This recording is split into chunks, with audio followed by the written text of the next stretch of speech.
Coffee with करण का नाम बदलकर कलेश विद करण जौहर रख देना चाहिए। हाँ जी, देखिए ना, कलेश हर बार होता है। एक नया सीजन आया, नया एपिसोड आया जिसमें दीपिका पादुकोण और रणवीर सिंह पहली बार साथ साथ नजर आए। शादी ब्याह की तस्वीरें दिखाई गई, खूब रोमांटिक सा माहौल बनाया गया, नया नया सेट था, नया नया खर्चा था। लेकिन इसके बाद जबान जब खुलती गई तो फिर दीपिका पादुकोण की मुश्किलें बढ़ती गई और फिलहाल आलम यह है कि दीपिका पादुकोण सोशल मीडिया पर ट्रोल हो रही है। दरअसल दीपिका पादुकोण और रणवीर सिंह अपनी अपनी मोहब्बत की कहानियां सुना रहे थे, कैसे एक दूसरे के प्रति वो आकर्षित हुए और कैसे एक दूसरे में खो गए।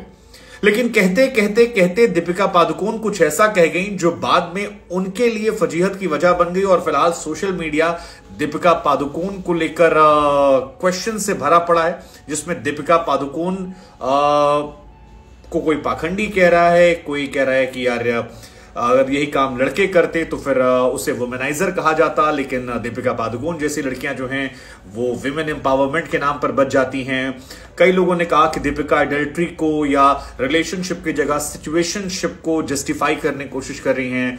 बहुत सारी बातें निकल कर आ रही हैं और हमें लगा कि इस पूरे मामले को आपको समझाते हैं कि ये पूरा कांड है क्या, क्योंकि कॉफी विद करण तो है नहीं, ये तो कलेश विद करण है। और कलेश विद करण में फिलहाल नया कलेश जो हुआ है वो दीपिका पादुकोण और रणवीर सिंह वाले। अब बाबू कहानी ये कि दीपिका पादुकोण इस शो में कहती हैं कि मेरे साथ रिलेशनशिप के बहुत सारे पंगे रहे, बहुत जगह में फंसी रही, इश्यूज होते रहे, लेकिन इन सारे इश्यूज के बीच में एक वक्त ऐसा आया जब मैंने डिसाइड किया कि मुझे सिंगल रहना है और जिंदगी को एंजॉय करना है। और इस एंजॉय के बीच में रणवीर सिंह मेरी जिंदगी में आए।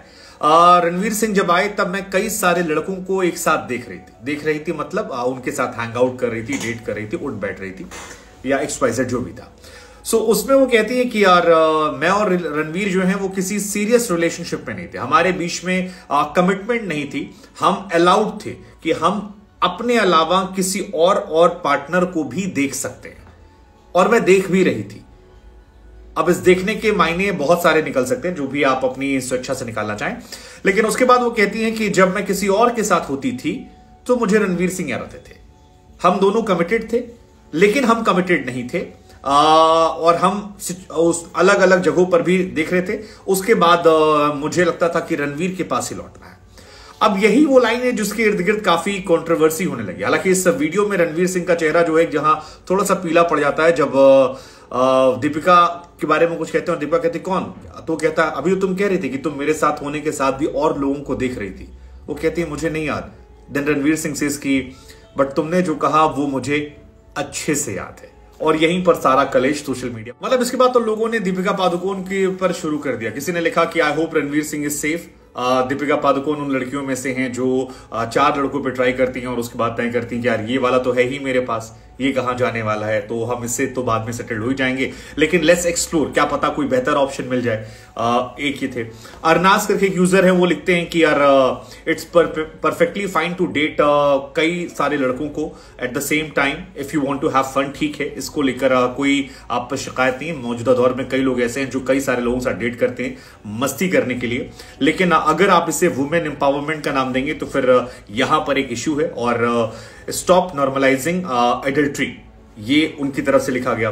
कई और लोगों ने लिखा कि यार दीपिका पादुकोण जो है यार बड़ी फेक निकली। मतलब एक्चुअली दीपिका पादुकोण का एक पुराना वीडियो भी सोशल मीडिया पर वायरल हो रहा है जहां पर वो बार बार कहती हैं कि मेरे लिए रिलेशनशिप बहुत सीरियस है। मेरे रिलेशनशिप का मतलब है एक शख्स के साथ एक वक्त पर रहना। अगर उसी वक्त में कई लोगों के साथ हूं तो फिर ये मेरा टाइप नहीं है और मुझे जिंदगी में प्यार नहीं मिला। मैं प्यार की बहुत अहमियत करती हूं, प्यार की बहुत कीमत करती हूं। और रणवीर सिंह के साथ उनका जो वीडियो है वो बहुत बहुत बहुत बहुत ज्यादा वायरल हो रहा है। ऐसे में ये नया वीडियो जब सामने आता तो लोग कहते हैं यार दीपिका तुम पहले कितनी फेक थी या अब कितनी फेक हो। सो ये बहुत सारे ट्वीट आ रहे हैं। कीर्ति करके एक यूजर है, वो लिखी कि क्या नाम है, biggest hypocrite of our generation is Deepika Padukone. अब कांड इसके बाद सोशल मीडिया पर लोगों ने और काम शुरू कर दिया। कई लोगों ने तस्वीरें निकाल दी कि दीपिका पादुकोण अपनी शादी के बाद भी रणवीर सिंह को जाकर हक कर रही हैं, शाहरुख खान को किस कर रही हैं। वो भी तस्वीरें बहुत सारी वायरल हो गई। मतलब बहुत सारे लोग रणवीर को लेकर लिख रहे थे कि यार क्या चीजें हैं। एक यूजर उन्होंने लिखा कि दीपिका पादुकोण, मैं I was seeing other man in back of my mind, I was always committed to Ranveer Singh. मतलब मैं और लड़कों को देख रही थी लेकिन मैं शारीरिक रूप से और जाके लोगों से मिल रही थी लेकिन मेंटली मैं एक ही जहां कमिटेड थी। और मतलब ठीक है, दीपिका पादुकोण आई थिंक काफी पछता रही होंगी, क्योंकि इस पूरे इंटरव्यू में बार बार वो कह रही थी कि मुझे कंट्रोवर्सी नहीं खड़ी करनी है। लेकिन जिस तरह से ये एपिसोड निकला है और जिस तरह से उन्होंने एक्चुअली रणवीर कपूर को एक जमाने में चीटिंग को लेकर आरोप लगाया था, इनफैक्ट यहां तक कहा था कि रणवीर कपूर को किसी कॉन्डोम के कंपनी का ब्रांड एम्बेसडर बनना चाहिए। सो वो बहुत वोकल थी रणवीर कपूर को लेकर और बहुत सारे आरोप उन्हें लगाए थे, काफी सालों तक लगाए थे। लेकिन अब उनका ये स्टेटमेंट आना कि यार मैं मेंटली कमिटेड थी रणवीर सिंह के साथ, लेकिन मैं और भी बहुत सारे लड़कों को देख रही थी और उनके साथ होते हुए मुझे एहसास होता था कि रणवीर सही है, और बाद में हम एक साथ हो गए, मुझे लगा यही सही है। So I think I don't know, कई लोगों ने तो मजाक में दीपिका पादुकोण को लेकर वो एड भी चला दिया कि एयरटेल का जो एड आया था, सब कुछ ट्राई करो और फिर सही चुनो। हमें लगा हम आपसे पूछते हैं दीपिका को लेकर जो ट्रोलिंग हो रही है कितनी सही कितनी गलत, और आप